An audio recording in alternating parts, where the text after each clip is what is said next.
Hi everyone, today I'm going to talk about the film Most Dangerous Man Alive, which is an American film produced in 1961. It talks about a gangster who was framed by a crime he didn't commit. However, he got to run away from prison and he ended up in the desert. Unfortunately to him, it was a place where some atomic bomb testings were happening, and he ended up being contaminated with radiation. And then there was an explosion, an atomic explosion, and then he became a kind of mutant. He got a new mindset, and his body became virtually made of steel, and he became extremely resistant to anything that would hurt him. Of course, that this is something extremely unrealistic, because anyone who is contaminated with atomic explosions and radiations do not survive the experience. We know that. But this is a film, this is fiction, and this is what happened to him. So he became violent, more violent than usual, and his body became virtually made of steel. So when he got well again, he wanted to take revenge on everyone who betrayed him. So he got to find another gangster with some other gangsters who betrayed him, and one of those gangsters, he took his gang away from him, and even one of his girls. So he tried to take revenge of this man.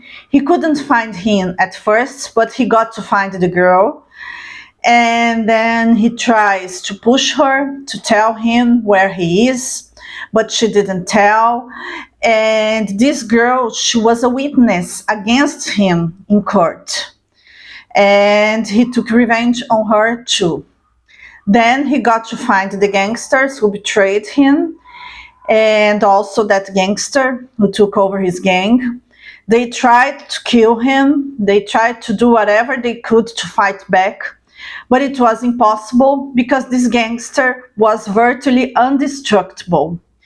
And then this gangster, he got to find his ex-girlfriend, who still loved him very much and who was hopeful all along to recover him so he could start his life in a better way.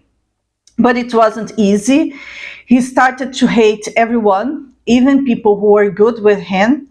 He couldn't control his violent impulses, and there was a war between him and the other gang members.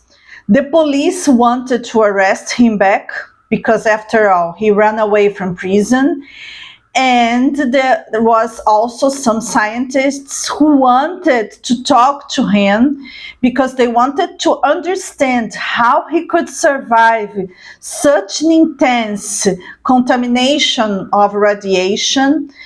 And then one sympathetic scientist got to contact his ex-girlfriend so he could help him and also give him proper treatment so he could be better.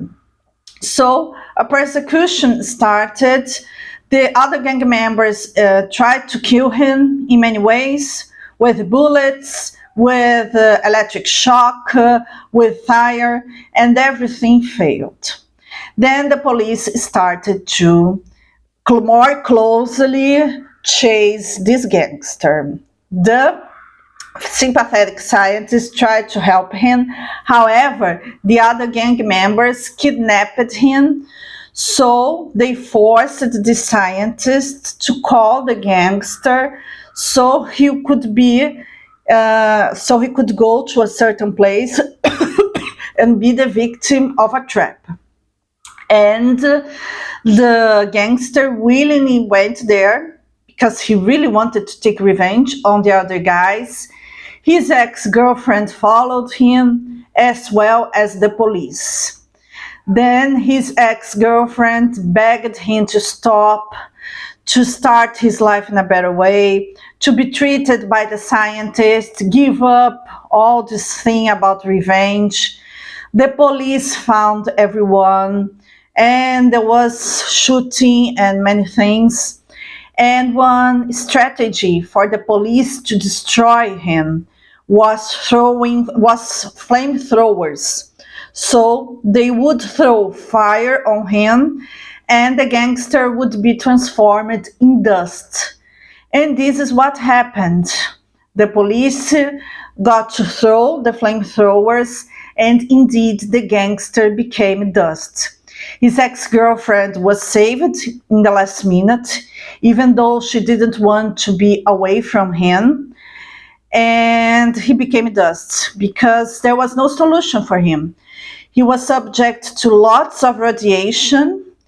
It wasn't, and it isn't still possible until today to decontaminate a person, and he was too violent, and he became a menace to humankind.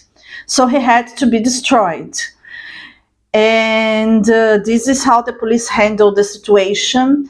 The other gang members, they were either arrested or killed, so they had their punishment too. And the scientist and the ex-girlfriend, they survived, but really sad with this situation. And that's it.